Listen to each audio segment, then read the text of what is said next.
ಸಮ್ಮರಲ್ಲಿ swim ಮಾಡೋದಂತಂದ್ರೆ ಯಾರಿಗೆ ತಾನೇ ಇಷ್ಟ ಹೇಳಿ. ಸೊ ಅದೇ ತರ ನೀವು ಸ್ವಿಮ್ ಮಾಡೋರಿಗೆ ಮಾತ್ರ ಸಮ್ಮರಲ್ಲಿ ನೀವೇನಾದ್ರೂ ಒಂದು ಒಳ್ಳೆ ಬ್ಯೂಟಿಫುಲ್ ಆಗಿರ್ತಕ್ಕಂಥ ವಾಟರ್ ಫಾಲ್ ಹುಡುಕ್ತಾ ಇದ್ರೆ ಕೇರಳದಲ್ಲಿ, ಸೊ ನಾನು ನಿಮಗೆ ಸಜೆಸ್ಟ್ ಮಾಡೋದು ಅಂತಂದ್ರೆ ಮಿನಿ ಮೇಘಾಲಯ ಅಂತಾನೆ ಹೇಳ್ಬೋದು. ಇಲ್ಲಿ ನೋಡಿ ನೀವು ಎಷ್ಟು ಬ್ಯೂಟಿಫುಲ್ ಆಗಿದೆ. ಸೊ ಈ ಜಾಗಕ್ಕೆ ರೀಚ್ ಆಗ್ಬೇಕಪ್ಪ ಅಂತಂದ್ರೆ ಅಲ್ಲೆಲ್ಲ ಸ್ವಿಮ್ ಮಾಡ್ಕೊಂಡು ಆ ಪೂಲಲ್ಲಿ ಸ್ವಿಮ್ ಮಾಡ್ಕೊಂಡು ಇಲ್ಲಿಗೆ ಬರಬೇಕು.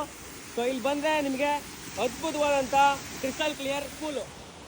ಸೊ ಕೇರಳದಲ್ಲಿ ಹರಿಪ್ಪರ ವಾಟರ್ ಫಾಲ್ ಅಂತ ಸರ್ಚ್ ಮಾಡಿದರೆ ಗೂಗಲಲ್ಲಿ ನಿಮಗೆ ಲೊಕೇಶನ್ ಸಿಗುತ್ತೆ. ಯಾವುದೇ ಥರ ರಿಸ್ಟ್ರಿಕ್ಷನ್ಸ್ ಇಲ್ಲ, ಇದು ಗೌರ್ಮೆಂಟ್ ಅಪ್ರೂವ್ಡು. ನಿಮಗೆ ಎಂಟ್ರಿ ಫೀಸ್ ಕೂಡ ಇದೆ, 10 ರೂಪೀಸ್ ಎಂಟ್ರಿ ಫೀಸ್ ಅಷ್ಟೇ. ಸೊ ಮಿನಿ ಮೇಘಾಲಯ ಅಂತಲೇ ಹೇಳ್ಬೋದು. ಸೊ ನಮಗಂತೂ ತುಂಬ ಖುಷಿ ಆಯಿತು ವಿಸಿಟ್ ಮಾಡಿ. ತುಂಬಾ ಅದ್ಭುತವಾಗಿದೆ, ತುಂಬಾ ಕ್ರಿಸ್ಟಲ್ ಕ್ಲಿಯರ್. ಈ ಸಮ್ಮರಲ್ಲಿ ನಿಮಗೆ ಈ ಥರ ನೀರು ಸಿಗುತ್ತೆ ಅಂತಂದರೆ ಸೀರಿಯಸ್ಲಿ ನಿಮಗೆ ಒಂದು ಆತ್ಮ ತೃಪ್ತಿ ಸಿಗುತ್ತೆ ಇಲ್ಲಿ ಬಂದು ಈಜಾಡಿದ್ರೆ. ಸೊ ಸ್ವಿಮ್ಮಿಂಗ್ ಇಷ್ಟಪಡೋರು ಅಥವಾ ಈ ಸಮ್ಮರಲ್ಲಿ ಸ್ವಿಮ್ ಮಾಡೋಕ್ಕೆ ಇಷ್ಟಪಡೋರು ಮಾತ್ರ ಬನ್ನಿ. ಸ್ವಿಮ್ ಮಾಡದೇ ಇದ್ದವರು ಲೈಫ್ ಜಾಕೆಟ್ ತಗೊಂಡು ಬಂದು ಆರಾಮಾಗಿ ಈಜಾಡ್ಬೋದು ಗುರು. ಬಾಯ್ ಬಾಯ್.